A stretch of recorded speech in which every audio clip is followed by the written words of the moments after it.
Hello, and welcome to this wrap up of neural rewiring. Let that old story go. This is especially for those of you who are taking the post test, but I hope that everybody can enjoy this little talk about what we've been up to, what we've been doing in this course. So, without making a lot of references to the vagus nerve, there's no question that Kriya Yoga with self study, self inquiry, with the tapas, the discipline, the repetition of the practices, and the Ishvara Pranidhana, really surrendering, not in a way that collapses, but allows you to truly be willing, that these tone and balance the vagus nerve and allow you to have more accurate neuroception and therefore more capacity for co-regulation. So instead of always perceiving other people or certain environments as threatening,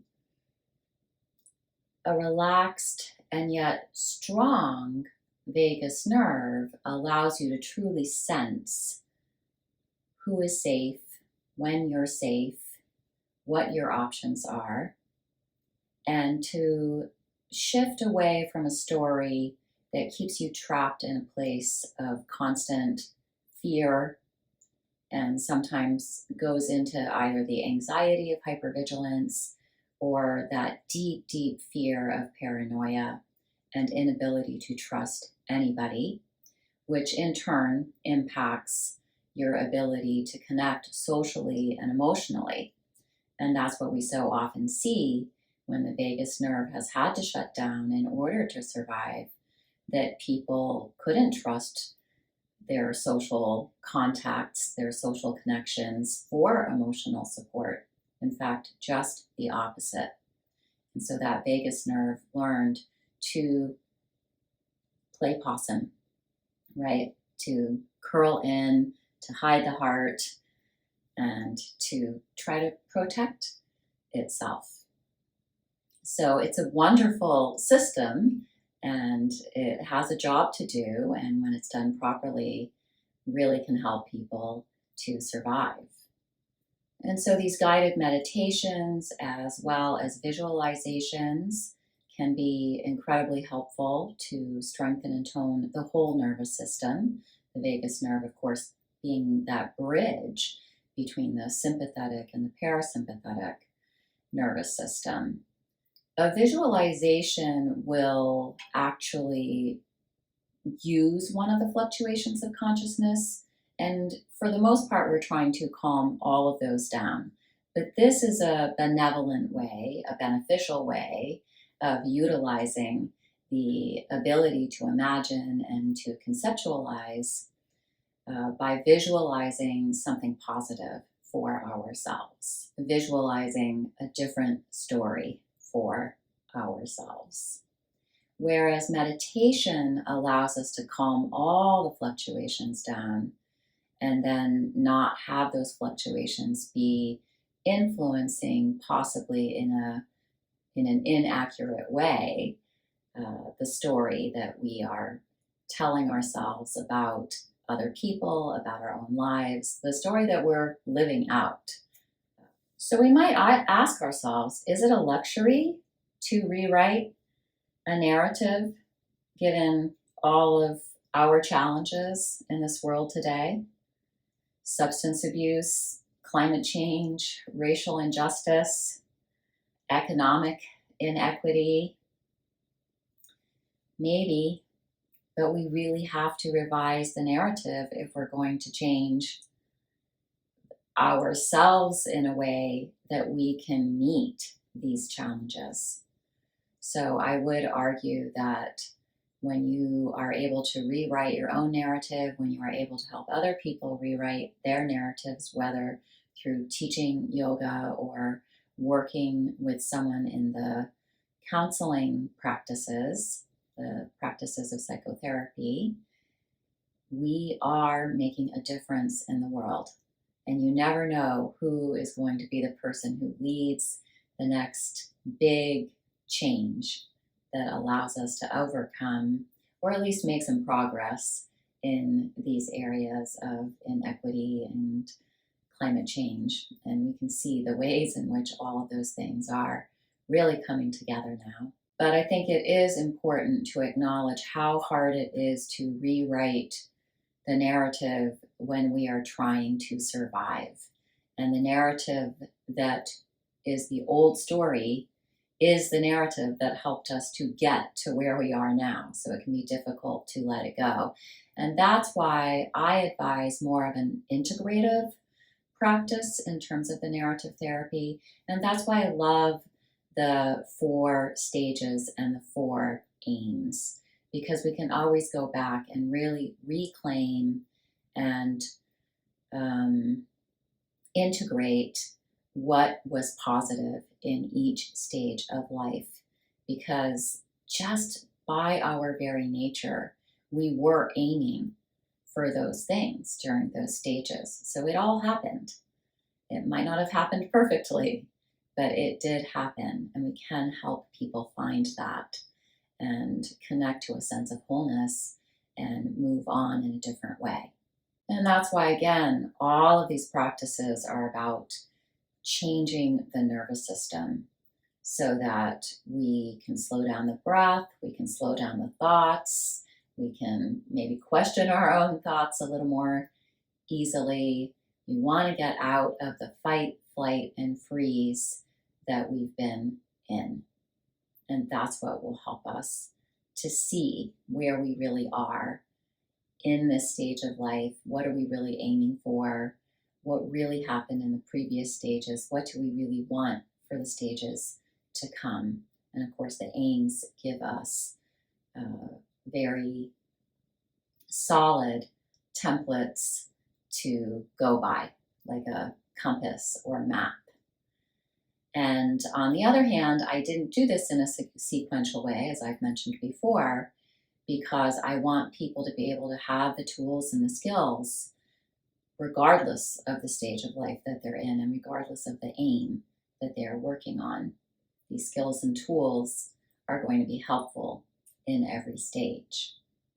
So the tools that are offered in this course, specifically for neural rewiring, are the 3 ethics: meditation, visualization, relaxation, self-soothing, and of course the breathing techniques. Maybe those are the most important of all because they really are the shortcut to the nervous system.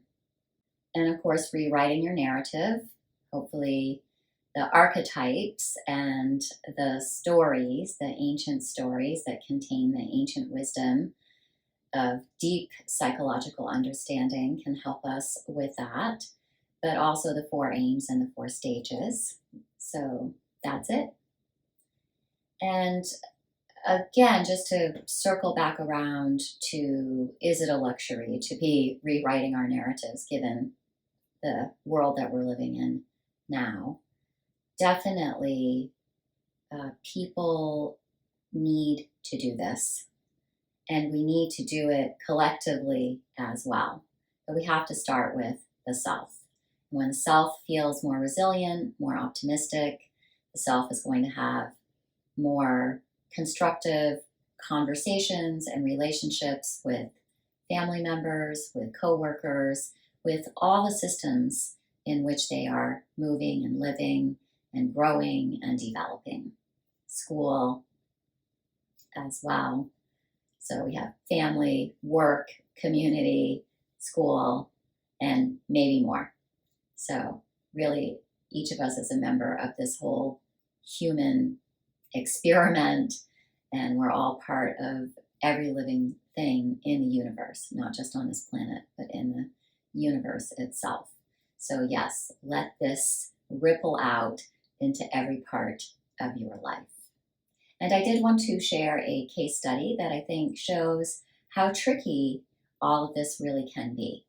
So working with a client, we'll call him Jim, and he is a very good person who very much wants to help other people wants to improve his community, the systems at work, and create change that is going to benefit everybody and be healthy. But one of his narratives, one of his biggest narratives, is that he has to do it alone. And part of the reason he has to do it alone is because he's better than everybody else. And other people just aren't stepping up. And that's part of the reason why he feels like he's better than other people, because other people are not stepping up. And he's stepping up, and he's stepping up, and he's stepping up over and over again, and putting a lot of energy out there, very emotionally invested and engaged. And so one of the challenges in working with Jim has been to help him be less ambitious and to recognize that he cannot do this alone. And that old story about being superior and having to do it on his own is really isolating him. And he's getting really burned out too. So it's been challenging for him, but we have been working on relaxation and we have been working on social supports. So that's one of the ways in which the 4 aims and the 4 stages and narrative therapy may not seem like a direct line, right? From relaxation, breathing techniques, social supports, really making sure you're connected with other people and receiving the support that you need. You might not think those all go together, but they really do. Because if your narrative is that I am not enough, or I am the only one who is enough, the kind of opposite, just the other side of the same coin, right? It's still narcissistic in a certain way. And I don't mean that in the DSM kind of way. I mean narcissistic in the sense that all human beings are slightly narcissistic. In some ways, we have to be. The ego wants to survive, so it has to assert itself. But it's 2 sides of the same coin. I am not enough. I am the only one who's enough. Either way, we're headed in a direction of loneliness. We're headed in a direction of not connecting with the people around us. So I hope this has been helpful to you. I have so enjoyed sharing all of this with you, and I look forward to hearing back from you, knowing how this course impacted you, how you were able to shift in terms of your story, maybe either rewriting your present story, hopefully also, though, redeeming and reclaiming the past stories as well, and really recognizing that you have always been whole. The whole time you have been whole. I wish you the very best. Namaste.